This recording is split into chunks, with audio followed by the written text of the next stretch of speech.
Welcome to the Drag Me to the Movies podcast. I'm Ned. And I'm Joe. In this episode, we're going to talk about Gangs of New York from 2002, directed by Martin Scorsese and stars Leonardo DiCaprio, Cameron Diaz, Daniel Day-Lewis, Jim Broadbent, John C. Reilly, Liam Neeson, and Brendan Gleeson. So, Joe, what did you think of Gangs of New York? So, Gangs of New York. I wasn't sure what to expect out of this film at Fair? all, other than there would be Gangs of New York. Uh, I was pretty happy to see Liam Neeson, and then also sad to see him go so quickly. Yeah, that was uh, definitely a surprise when I yeah. first saw it. I do I do want to like call out that like the aesthetics of the film are pretty cool. Mhm. Like the gang costumes that they all have, like they're all kind of their own I don't know how I want to explain this best, but they all have their own like feeling, each gang, Mhm. right? Right. And there's what, hundreds of gangs here in New York at this point. So that's Yeah, pretty there's cool. definitely more than just two. Right. The fact that there are multiple gangs that kind of converge on, they called it the fingers, right? The 5 points. The 5 points. The 5 points. Why do they call it the Yeah. fingers? I've been playing too I much mean, Elden Ring no, recently. there's a part where Daniel Day-Lewis says between my fingers and like squeezing it into a Oh, fist. okay. And, You're right. That's probably where I got that. So the 5 points and how they're constantly warring each other. I found it interesting how the gangs don't necessarily even necessarily like fall under riffraff. Like there are competing fire brigades Mhm. that are gangs. Yep. They also kind of show the Union Army as its own kind of gang in a way as well. I mean, it's not, but it's another feuding entity in New York at the time. So that was interesting. Uh, I would be curious to know if there was any historic aspect to this, or if this is purely just entertaining. There is. There is some historics to it. Yep.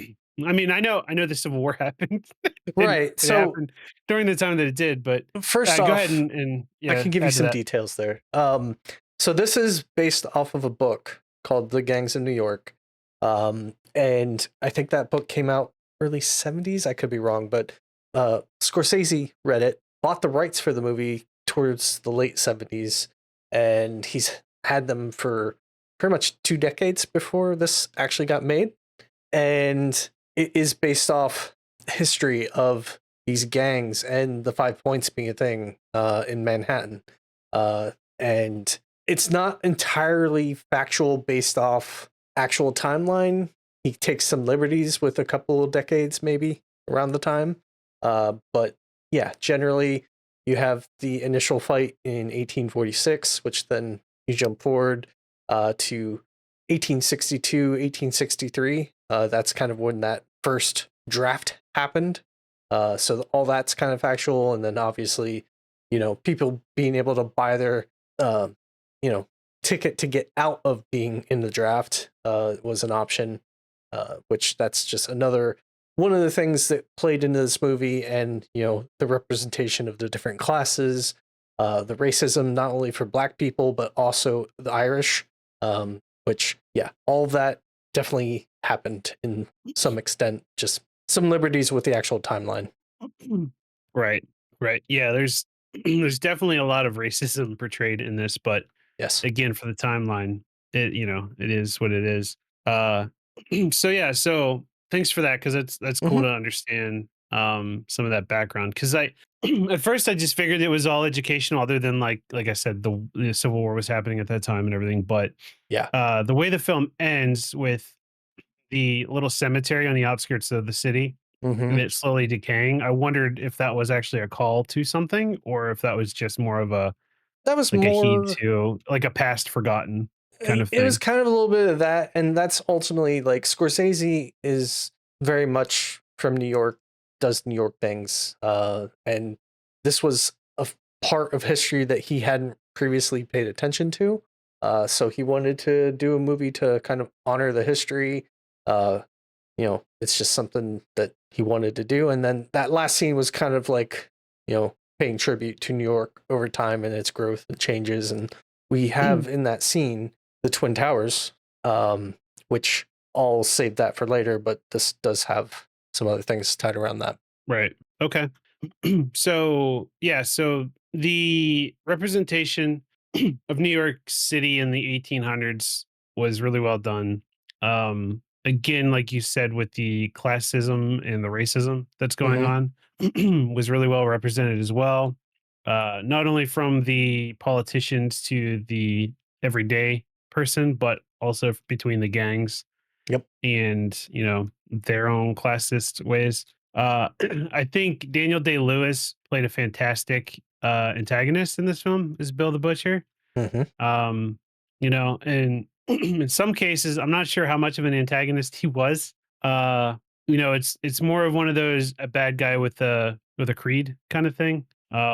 So there was times where he was despicable and I was looking for him to be murdered, or for revenge to happen from Amsterdam.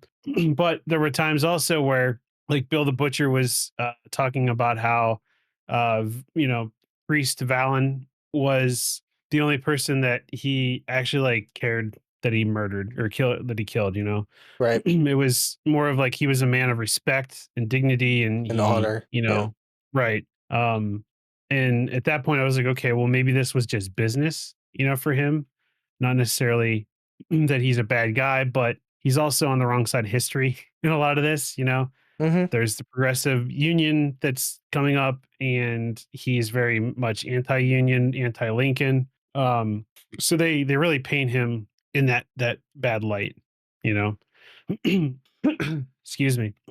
And then on top of that, he's also, a womanizer, ruthless. He makes a point to state that he, murders people, and he does it in public so that people are scared of him, that the order is kept, because people not necessarily respect him, but fear him.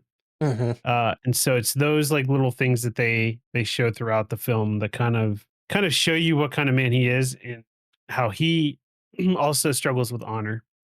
He says he's an honored man, but he's really not. And I think they do a good job, especially showing that when he murders Monk after he becomes sheriff. Right. Because Monk calls him out and says, like, basically, like, no more threats, come in and talk to me and we'll settle this like men. And Monk turns his back and he gets a meat cleaver in his back. And that happened in broad daylight. And I think I think that Bill the Butcher expected it to go one way with the crowd, but I feel like if anything, it ignited more of a anti Bill the Butcher Right. movement than it did, help him. So throughout the film, there's a lot of, like, not only the story of revenge that's going on, but there's also like the political happenings between those classes, between those races. Um, and I like how it just kind of mishmashes all of it into one storyline.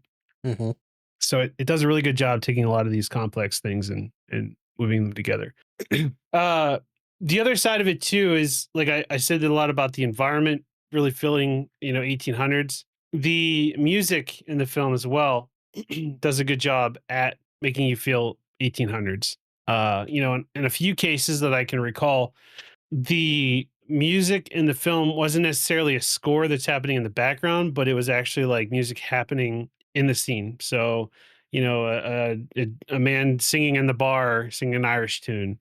There's a lady singing out at night in the courtyard at the 5 Points while there's stuff going on, and that's the score of the film, happening there. So I appreciate all of that stuff as well. So they do a good job there as well. Kind of mixing the music in, not only from, because there are background scores, but the ability for them to include it into the scene as well. I appreciate that. What are your thoughts on that?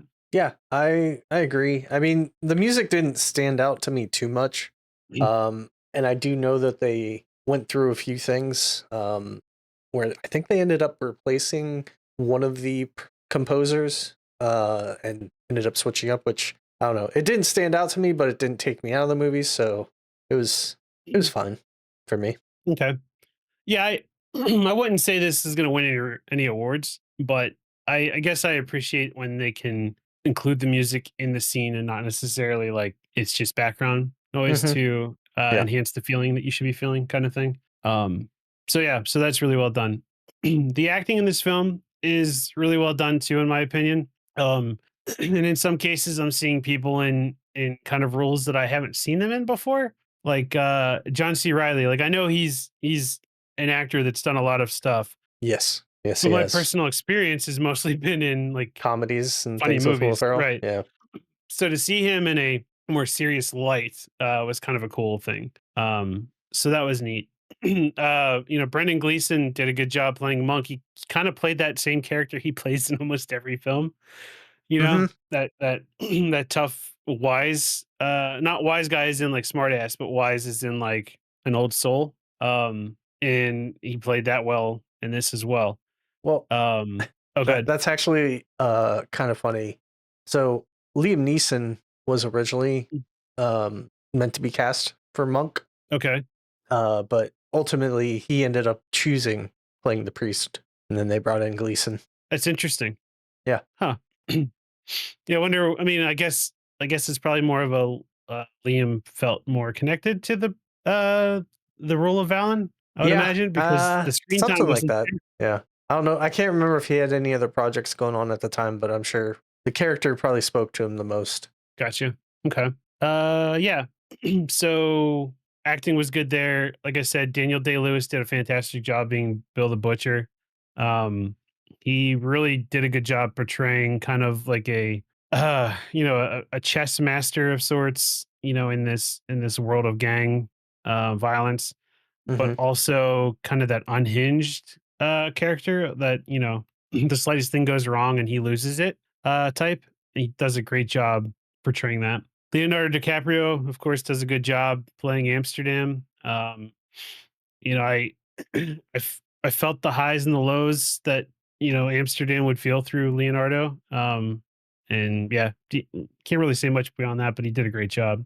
Cameron Diaz did a great job as well. I mean, she did a good job playing Jenny, kind of being that hustling girl. I forget what the names that he called her because there was Oh, that scene like where he says like yeah, the different things that people are classified as. yeah, and she's he classified he as said she like fits a like three different things. right.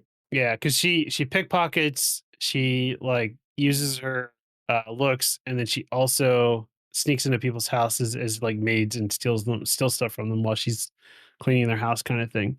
Yep. Um, so she does a good job as a swindler there. The quote unquote love scenes between Leonardo and Cameron, I thought were fine. I I could take it or leave it, to be honest, in this film. Like I know it without it, there's a big part that doesn't happen where, Johnny turns Amsterdam into Bill. Um, Yeah, I can. Yeah. but but I mean really I don't know that the love story got me much in this film. But Yep. I'm okay with that too because I don't think it needed to be, front of the story. So doesn't really hurt it at all, but like I said, it doesn't really add much to it either. So when we went to watch this, you mentioned to me that this is a long one, right? It's Hmm. 2 hours and 45 minutes. Right. Um, it there were parts where it didn't feel like it was gonna take that long, and then I caught myself at one point checking to see how much was left, and I wasn't even halfway yet. Yeah, that's never a great sign.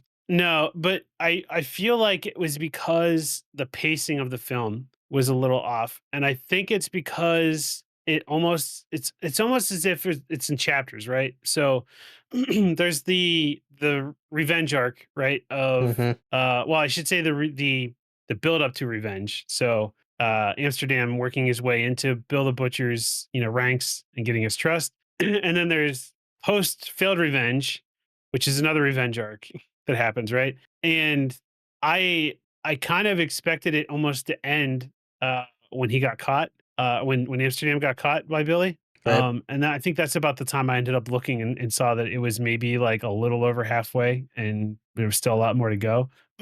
I didn't necessarily feel bad that that was the case, but it was one of those things of like I might have been okay if that's where it ended, you know. But I don't know. What are your thoughts on that? Would you have been okay if that's how it ended? Of him getting caught and Billy the Butcher getting away with another murder? Um, I think so. Like the movie does suffer a little bit from some unbalanced things and pacing issues. Yeah, I definitely feel like there's something that could have played out differently. But I think they were also trying to balance too much of a story. Like even as you mentioned, like they tried to work in a love triangle and even kind of including Bill in that. It did that, and then it's trying to inform like the racism against the Irish and black people, and then there's the whole war going on and the politics there, the firemen, all that stuff, and then the draft, and like it just has way too much going on, and I would feel like it need to focus on a little less. um I know Right. there are a few things that played into why the love story was in there, but I don't know. I'll speak to that once you're wrapped. Okay. But I agree. Yeah. The other thing, I mean, to add on to what you're saying, because I agree with all the points you made, is like there was a lot of building of story too that I don't think ever really paid off. Hmm. So like that intro scene of Liam Neeson walking through the catacombs or whatever he was coming out of, and it's showing like all of his like, I would say like warlords almost is what you would call them, or his combatants, like the higher ranking combatants. Hmm. Like there's the lady with like the claw hands. Hellcat and Maggie. There's right, but they don't really use her at all anymore after that. Like they show her a couple So times, but like she's she's actually nothing. based off a real person, and there's a couple of characters that are. And I Okay. have a feeling in the book, I haven't read it, but I have a feeling Scorsese or someone got attached to that character and wanted to include her in the Mm, movie, so they did. gotcha. That's probably why that's in there the way it is. Because I mean, like there is a potential where that's a cool character to include, but Hmm. But I yeah, don't know she's a why it was throwaway included. character. Right. So yeah, so there's some points that it loses because of that as well. But uh overall I thought the action in the film was fine. I wouldn't say it was anything spectacular. The well, I shouldn't say it's okay. There I had some problems. Um Okay. so the battle at the beginning with the dead rabbits and what was Billy's The natives. yeah, the natives. When they have their fight, they do a lot of like pan out seeing the chaos happening, but Hmm. then there's quite a bit of it zoomed in on Billy with him just slashing And no blood. and no blood. Yeah. Right. And it just seems to like go nowhere. Like it's just like, chaos going around and then it's Billy just like poking people and it's not there's like nothing happening. So that was a little odd. The battle that was supposed to take place at the end between the renewed dead rabbits and the natives. Hmm. I understand that, that mob broke out just so happened to happen at the same time and the Union Army was called in to The tame it all cannon down. fire and all that. Yeah. Right, the cannon fire and all that, but there was really no, like, I don't know, It was I building felt up like there was no to payoff. something that There fell was no flat. right, Yeah. right, like, Billy going in and out of the fog, slashing, Amsterdam, right? Like, that was Yep. cool as hell, and then all of a sudden, one cannon blast, and they're both on the ground, Yep. and it's like, that was nothing, like, it just kinda fell flat for me there, Hmm. um, so that was kind of a bummer, yeah, and then, I mean, like, that whole even the whole idea behind Jenny and her relationship with Billy, like, they allude to a lot of stuff that might have happened there about, like, maybe he was one of his call girls, or was he, or was she? Maybe she was just adopted by him because he brought her in. There's the baby. Was it Billy's baby that they cut out? Was it someone else's? Yeah. Billy doesn't like scarred people. Like, there's all this stuff that they mentioned, but it really never pays off to anything again. So it's just another, I feel like, point that just kind of fell flat. I don't know. It just feels like there was a lot of world building, but not a whole lot of like payoff for the world. Yeah. Um, Yeah. overall. So I S- have some information to support that and what may have Okay. happened. So I don't know if you have more that you want No, I to think I think I've include. hit. I think I hit a lot of my like high points there. So Okay. if you want to go off, go ahead. Sure.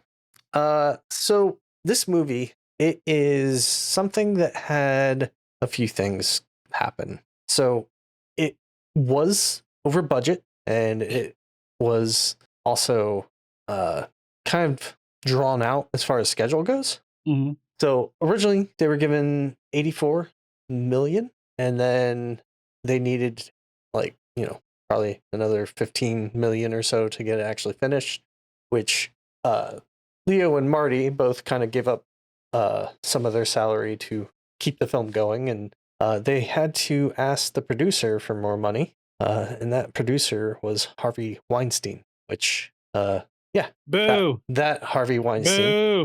Boo that Uh, man. and as soon as he had to give more money and stuff, like he's apparently very notorious for going in after a movie is done and making his own cut of it. And they apparently had a nickname for him. I discovered as Harvey Scissorhands. So that's something. Um, Interesting. but originally, Scorsese handed over a 3.5 hour cut of the movie, that then got cut down to the 2.5 that we got and watched. I Okay. hear the 3.5 hour version for them from the people who've actually seen it say it's better, which I'm assuming fills in some of those gaps and things that we're missing. I have a feeling like there would still be a pacing issue with that in some way, but one of the other things that kind of played into this is and ate up the budget is that 5 Points location. Martin Scorsese tried to like make that one of the largest sets that they actually filmed on and kept it accurate to the time as much as possible. And yeah, like the only thing that's actually CGI in that movie is the elephant, which wasn't supposed to be. um, but I guess George Lucas was in the area, and they were running into some problems. So Scorsese asked Lucas to help him out with the CGI elephant. Huh. So it ran into some troubles there. And Weinstein and Scorsese just they couldn't get along. So there's a lot of bickering and not very collaborative. So I have a feeling that definitely played into how this movie was edited together and cut together. But yeah. The other thing to note is I mentioned the Twin Towers in the final scene. This movie, Mhm. um, due to 9/11, actually didn't come out to until December of 2002. So 9/11 delayed this movie. And a lot of people were, kind of questioning like having the Twin Towers in there, but Scorsese said that, it's showing New York through time and what heights it could reach. And I think it's always good for me to see them back in older movies like, Spider-Man and stuff like that. Right. It's part of history. I understand it's a sore subject, and a lot of people were impacted, both from a rescue standpoint and people who lost lives and family members. But I see it more as a tribute to those individuals when I see it in movies, or see them in movies, I should say. So, do you have any reactions to those things? No, I mean, I think it's more of a history thing, and Mm-hmm. it doesn't really bother me seeing it. Yeah, it doesn't bother me at all. Okay. The other thing I thought was kind of interesting. I'm curious what your thoughts are. The one scene where they're like, "Yeah, we need to hang some people. How about 4 people?" And they just Right. pick 4 random people, it seems, and they hang them. And it's kind of funny to see how they interact. It's like, "I'd like to buy that locket off you." He's like, "Well, I'm gonna be dead." So, Right. what you think of that scene? Yeah. I mean, if anything, that just I think showed more of how numb to murder that Mm-hmm. everybody has become. Yeah. Um, yeah. I mean, it was ridiculous uh, to watch, but yeah, I think I mean, I get where they were going with it, right? Like And I it's think just that's normal one of the life in New things York.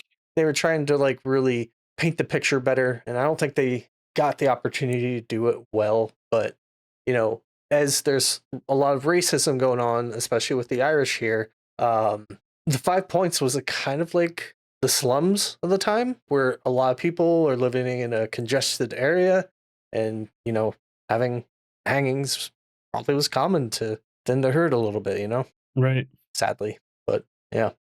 um I know you touched upon Leo and Cameron Diaz. I thought Leo was okay. He didn't ruin anything for me. Neither did Cameron Diaz. But they're even with their accents not being consistent, it didn't pull me out of it.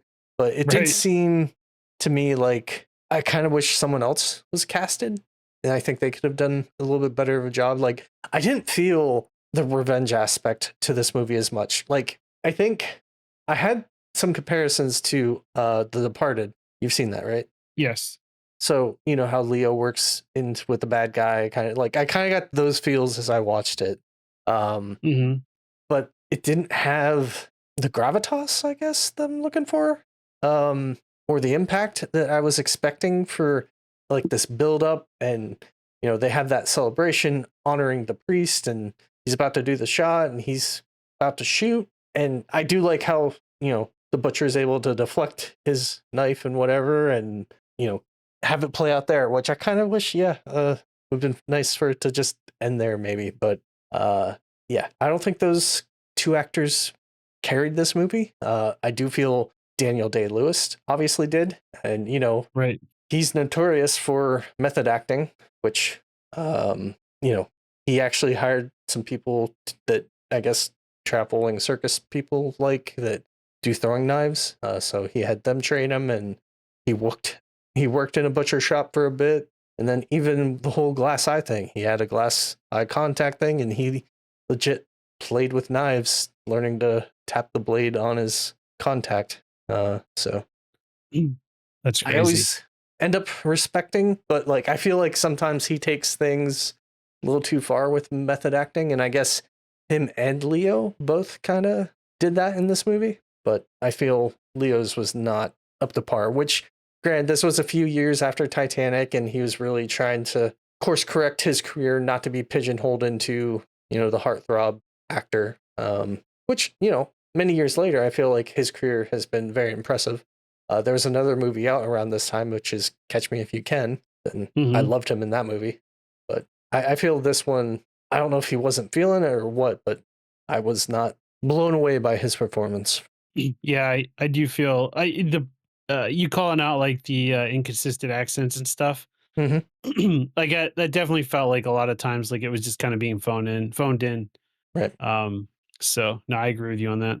Okay. Um, but yeah, I feel that covers pretty much everything that I wanted to mention. Is there anything else you wanted to touch upon? No, I don't think there's anything else I want to add. Okay. All right. Then let's score the movie. What would you give this movie, Joe?